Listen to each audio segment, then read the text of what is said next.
Welcome back, my friends, to the Solid Signal Podcast. This time the week is January 28th, 2019. You know, remember that old movie, The Matrix? Seems kind of funny to think of it as that old movie, but it's almost 20 years old. And there was this whole monologue that Lawrence Fishburne's character said, "What if I told you?" he started.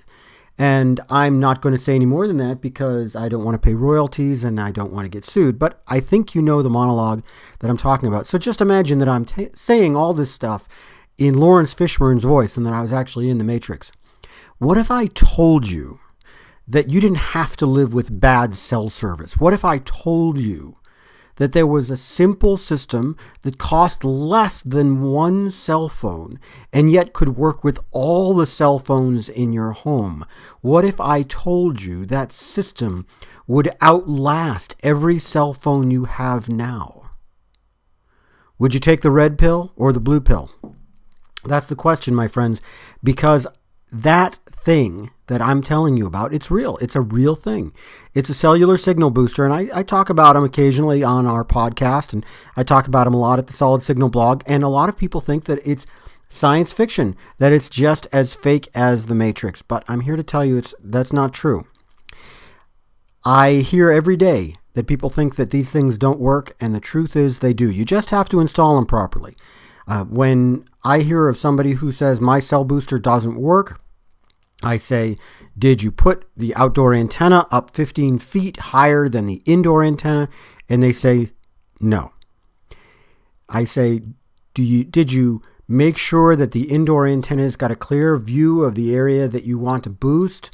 Like it's not just put in a drawer or behind something on a shelf? And they say, no. A cell booster does work. A cell booster is a very complex system. It's not just an antenna or something like that. It's a very complex system that is constantly moving and connecting in two ways. Two-way communication is what I'm trying to say here.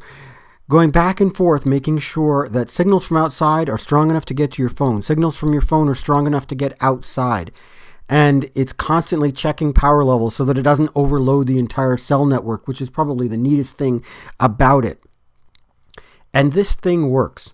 I was talking to some friends a while back, a couple of weeks ago, from Wilson Electronics, the people who make WeBoost cellular boosters.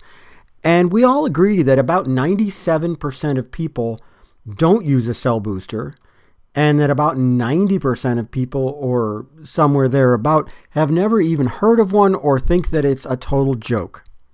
That's where you all come in. You probably heard of these things. You probably have heard of this technology.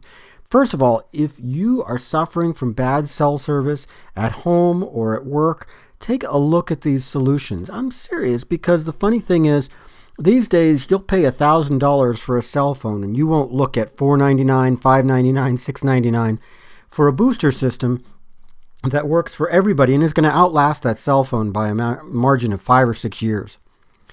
And that's kind of silly. If you need better cell service, get yourself a booster. It's not that hard to install. It's not that expensive. And the fact is it works.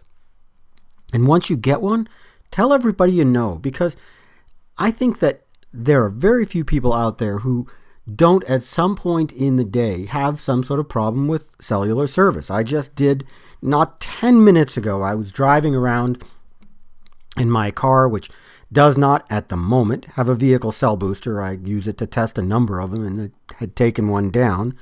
Boy, did I regret that, because the person on the other side of the phone couldn't hear me one bit.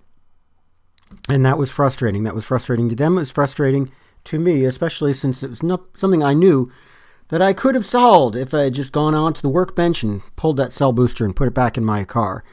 It just wouldn't have been that hard to do. That's right, because they have cell boosters for cars. They have cell boosters for small buildings, large buildings, homes, offices. One size doesn't fit all, and that's why we have a whole bunch of cell boosters for a bunch of different use cases. There's only one thing they all have in common, is that used properly, they all work. And that's an impressive and important message to pass along. Bad cell service, you'd think it wouldn't be like the epidemic of our time, but think about it. Think about how often people are on their cell phones and how important that level of communication is, not just voice, but data, because most people spend more time doing data than voice anyway, and the right cell booster will deal with that. One more thing I want to tell you about cell boosters is that people say, oh, I don't want to buy one now because 5G is right around the corner and 5G is going to need a whole different kind of cell booster. Well, they're not wrong, but there is something you need to know about that. 5G cell boosters are not right around the corner. 5G itself is going to start rolling around to the whole country probably this year, next year. I'm guessing it's going to be 2022 before you see like kind of that tipping point where everybody's got 5G and you just have to have it. That's a few years off. And in the meantime, that cell booster is going to continue giving you great voice and data speeds. It's not going to go obsolete just because 5G becomes a thing.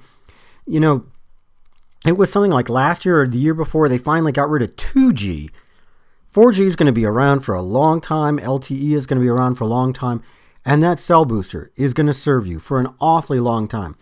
So don't put it off because you think that something better is going to come around the pike. Another thing you need to know is that a 5G cell booster would need to be certified by the FCC. That process takes months, if not years. I don't get political here at the Solid Signal podcast, but I think that we can all agree that the FCC wasn't certifying anything for the last month, and it's going to take them a little while to get caught up. They're not really ready to certify 5G cell boosters yet. That's one thing I can say for sure. So don't put it off. Don't think something else is right around the corner. Take a look at the great selections of cell boosters that you can get by browsing at solidsignal.com. That's the bottom line here, folks, solidsignal.com. They keep the lights on and the electricity flowing for the Solid Signal blog and Solid Signal podcast. They pay my salary, and I am extremely grateful for that, of course.